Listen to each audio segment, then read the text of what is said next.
I would like to explain that cobalt, when mined in the right way, is very beneficial.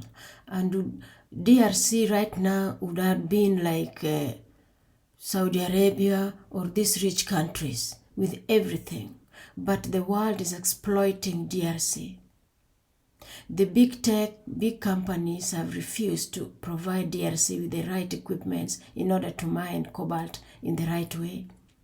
And therefore, they come and take the raw materials and take it away with them to their countries where they provide job for their own people.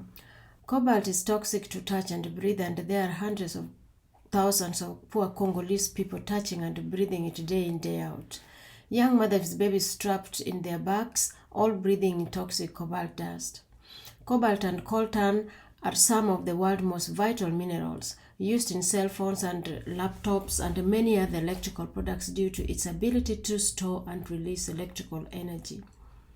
The DRC has the largest cobalt reserve in the world at some 4 million metric tons as of 2022.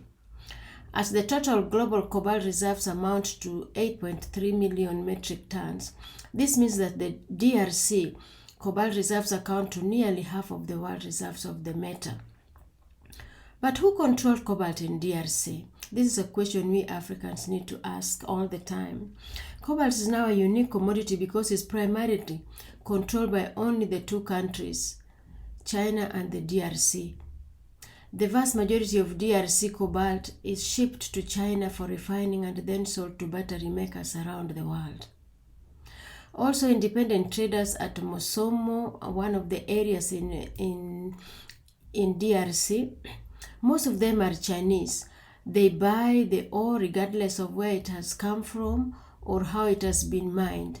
In turn, these traders sell the ore on to the larger companies in DRC which process and export it. One of the largest companies at the center of this trade is Congo Dongfang, a mining international company. It is 100% owned by subsidiary Chinese based in Shenzhen. The DRC supplies about 70% of the world cobalt, but 80% of its industrial cobalt mines are owned or financed by Chinese companies. In 2020, Tesla signed a multi-year deal to buy 6 tons of cobalt from the British-owned mining giant Glasgow, which runs a copper secretly and cobalt in Katanga region in Congo.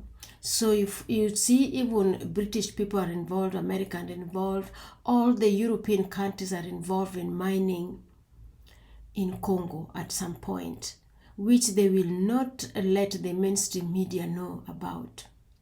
These global companies come to Congo to buy its minerals, allowing the developed world to make transition to green energy, though products like electric cars and lithium and batteries, while Congo fails to receive any gains from the transition. They say that they buy, but most of them would say that they're taking for free because they come and take mineral and then they take it with them and then they process it, but the Congolese people only get a peanut out of this. What would you do if you're the president of DRC? And please hit the notification and subscribe for future videos like this.